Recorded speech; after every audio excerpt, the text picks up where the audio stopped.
See you, Grandma. Bye-bye, he said, waving his hand with a smile as he cheerfully walked out the door, leaving my Mill frozen, her mouth agape. This is goodbye then, Mill. I guess this will be the last time I call you Mill, but please take care of yourself. I bid my final farewell to my Mill.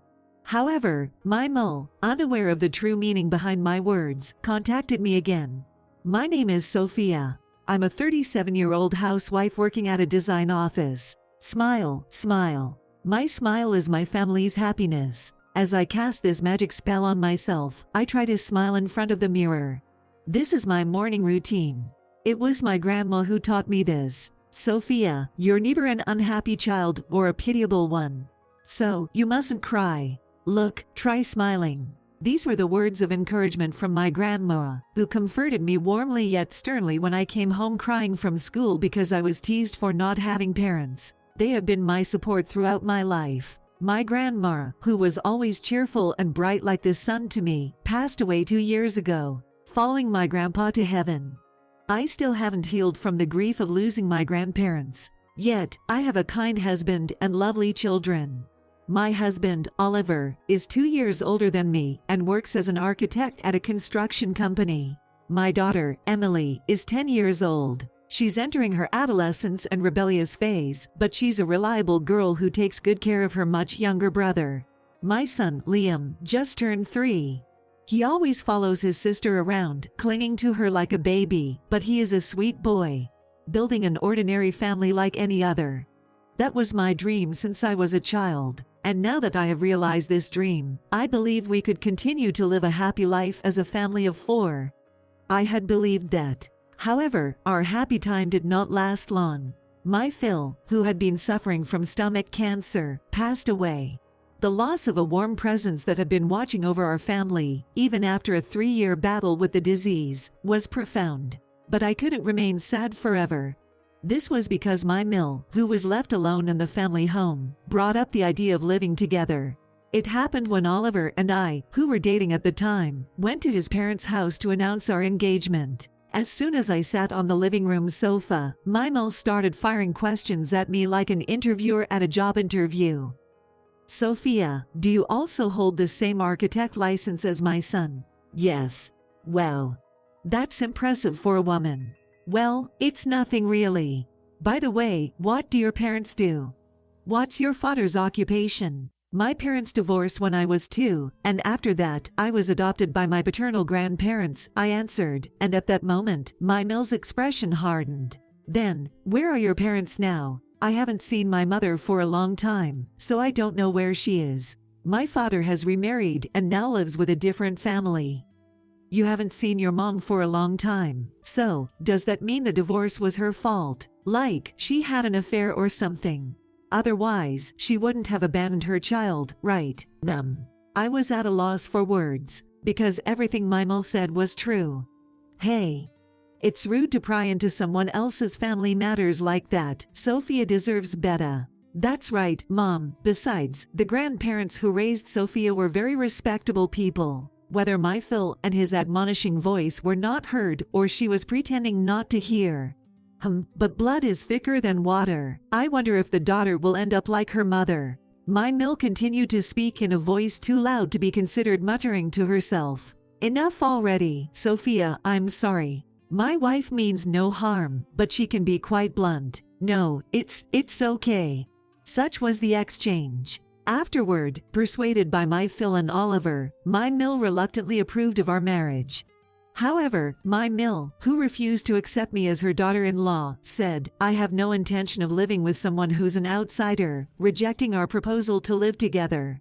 When we discussed building our own home, all she said was, do whatever you want. That was all. Yet, when my husband's younger brother, Parker, decided to get married, she acknowledged his fiancée, Isla, as a suitable daughter-in-law because Ila's family has a good background, and both her parents are present. Truly, she's the kind of woman fit to be our daughter-in-law. Yet, as soon as my Phil passed away, Sophia, you're the wife of the eldest son, so it's only natural for you to take care of your Mill. Suddenly she decided to treat me as a daughter-in-law. Mom, isn't that being too selfish? The one who spoke up for me was my husband, who is usually gentle and hardly raises his voice. That was then, but this is now. We never thought Dad would pass away so soon, my Mill replied nonchalantly. It's not like I'm saying forever. Just for a few years until Parker and his wife return home from overseas. You don't have any complaints about that, right, Sophia? Caught off guard by the sudden question, I couldn't say I had any complaints. Eventually, under the condition that it would only be until my Bill and his wife returned from their overseas assignment, we started living with my Mill in a house that was a 10-minute drive from our own. Sophia, you know. Yes, what is it? This soup is a bit bland, my Mill said, sprinkling salt as if it was a normal thing to do. Mom, you're adding salt again. It's not bland at all. That's not true. All of Sophia's cooking lacks flavor and doesn't feel satisfying to eat. Mom, you've been told by the doctor to cut back on salt because of your high blood pressure. No matter what my husband said, my Mill, who wouldn't listen, said for me, it's a blessing if I can eat what I want even if it means I end up going to hell, with a smug look. Sophia, you know. Here it comes again. This phrase always marks the beginning of my Mill's nagging.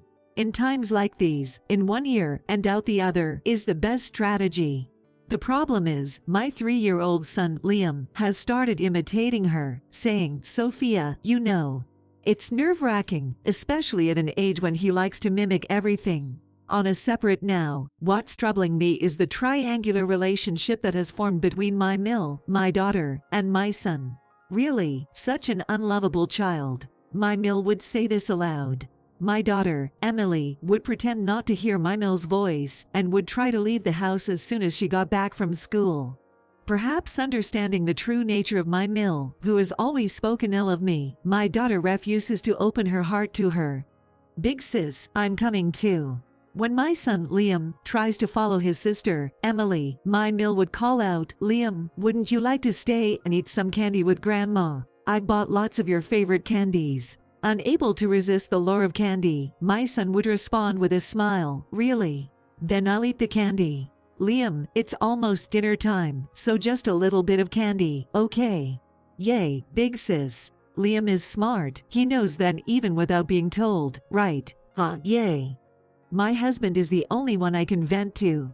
Despite how busy he is, he always listens to my troubles. Thanks to my kind husband, I could stand in front of the mirror with a smile the next morning, forgetting all my worries. However, about a year after we started living with my Mill, that day suddenly came.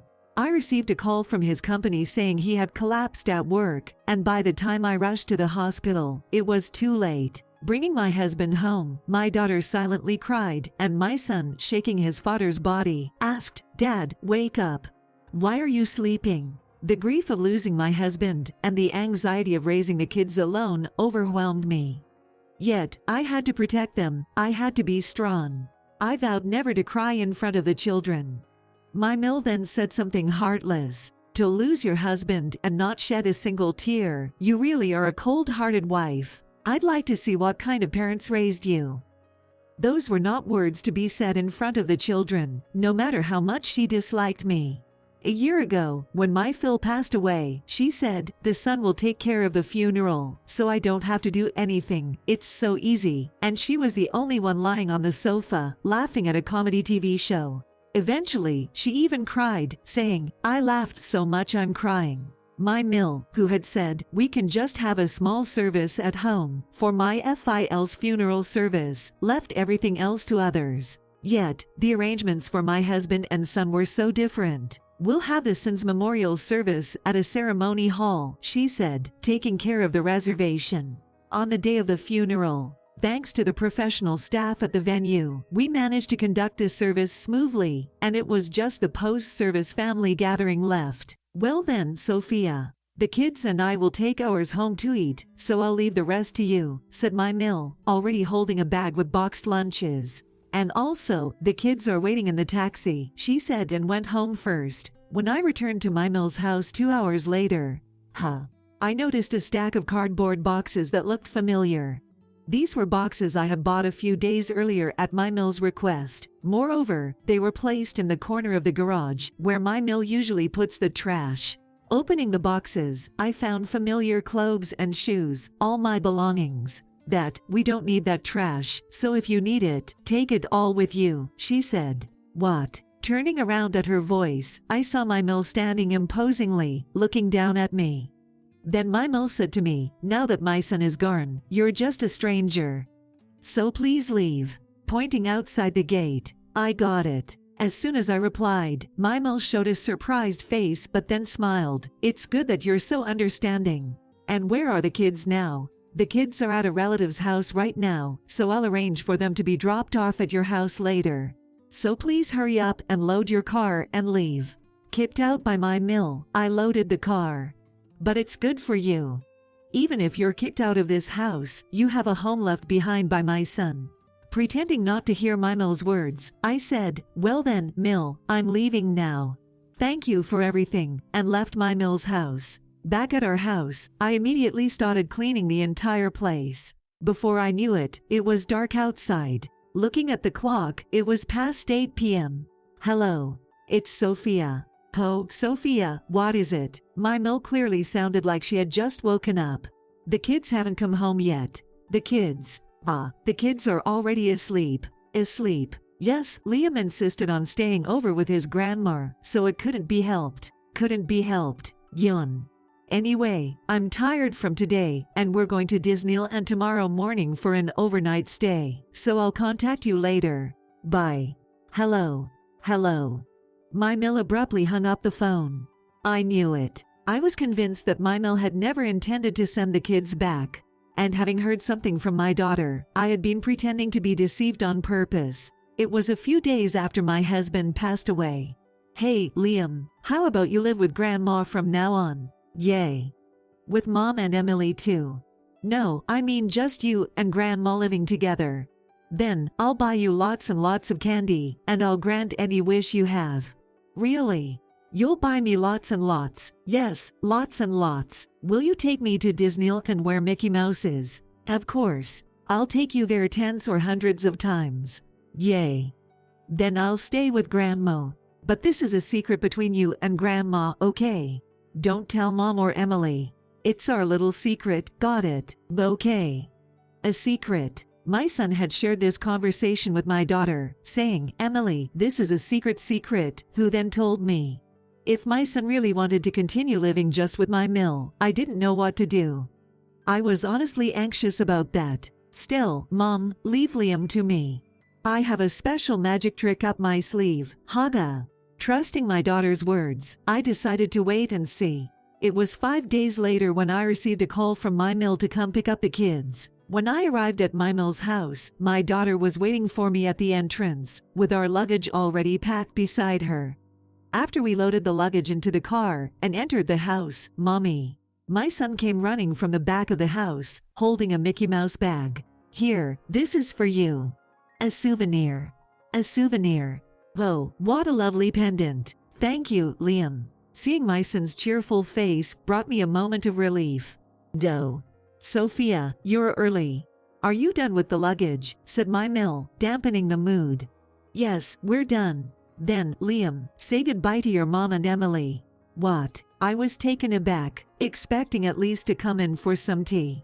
In front of my astonished eyes, my son quickly put on his shoes, turned around, and said, Bye then, Grandma. Bye. Liam, let's hurry to the car. Okay. My son, waving his hand with a smile and cheerfully walking out with my daughter, left my mill frozen, her mouth agape. Struggling to hold back my laughter, I managed to say, Well then, I'll be leaving. As I was about to leave, Wait, Sophia, my mill called out to me.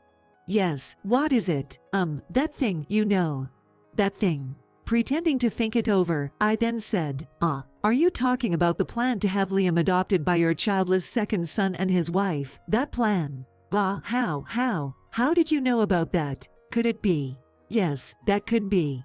I received a call from your son, Parker, who's overseas. No way. When? Why? The day after the funeral service. I thought it was a call to apologize for not being able to attend the service, but I was surprised to hear what he said. Why would you be surprised? I felt sorry for my childless son. What's so wrong with that? Faced with Mil's defiant attitude, I was beyond angry. I was astonished. But when I flashed a mischievous smile, what? Mil's face contorted. Too bad for you.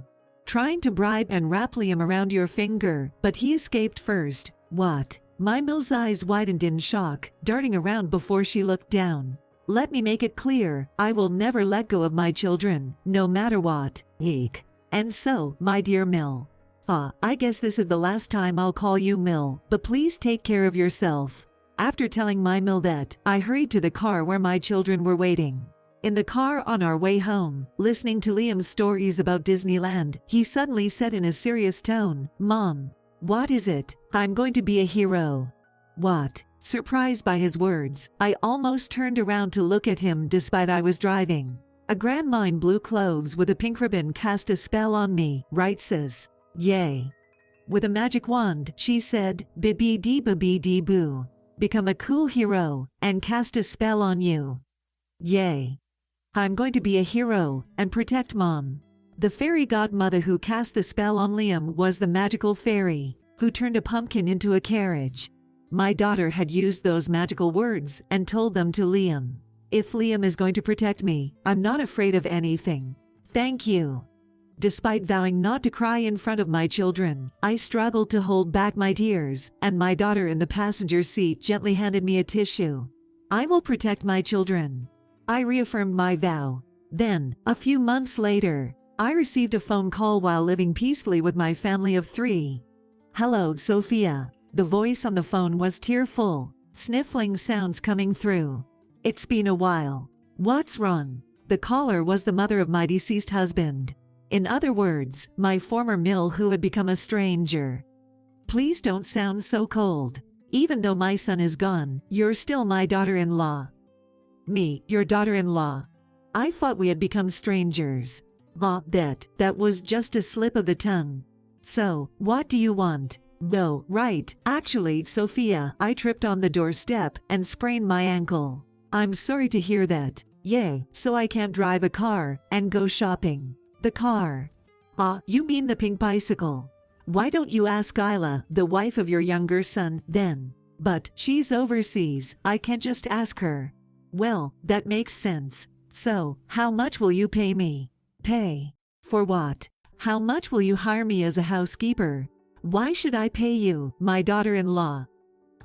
Not sure where the misunderstanding is, but I'm not so generous as to help a stranger's household for free. But that was just a figure of speech. That's not what I'm saying. So, what exactly? We are legally strangers with no relation or connection anymore, since I've already filed the termination of marital relationship notice. That's what it means. Legal. Hey, just a minute, Sophia. How dare you do such a thing on your own? Doing things on my own. It seems you're not aware. I don't need your permission or need to report to you when filing such notice. What? I don't understand why you're upset. I'd rather you thank me. You. Well, I have a client waiting, so I'll leave it at that. After ending the call, I immediately blocked the number. Sophia, you did it. The client was Isla, the wife of my late husband's brother. She's currently back in the country alone. Did I go too far? Not at all. It's quite refreshing. She's probably calling my husband right now, sinking down in defeat. Yay. It's just a bit regrettable we can't see that expression up close. Indeed. The one who suggested I file the termination of marital relationship notice was actually my Bill, my ex-Mill's younger son. I wonder how my ex-mother-in-law will feel when confronted with this fact by her own son. The reason Isla is here now is to discuss plans for the house they want to build upon their return. After being kicked out of my in-law's house, I resigned from the design office where I worked and was planning to start my own architectural firm. When I shared these plans with my brother-in-law and his wife, they asked me to design their house. It feels strange to become close after my husband passed away. Our relationship with my Bill and his wife was limited to a few greetings a year at my in-law's house. We barely had any proper conversations. Our relationship grew closer after my husband's death, especially after the attempted adoption debacle. I learned then that Isla had been diagnosed with a condition that made it impossible for them to have children. Still, they decided to accept their reality and look forward to a life together, just the two of them. There are ties that break and ties that bind. I believe this is also a connection my late husband made for us. Mom, I'm home, though. Auntie Isla, Emily, Liam, long time no see. Have you been well? Yay. By the way, Sophia, I've been curious about that pendant. It's cute. It is, isn't it? That one, I gave it to her as a souvenir from Disneyland. It's a magical pendant, but I was the one who chose it. Wow. A magical pendant. Auntie is so jealous. Then, let's all go to Disneyland next time. Thank you. Let's go all together. Watching the children and Isla chatting happily, my heart warmed at the sight with the glass shoe pendant sparkling.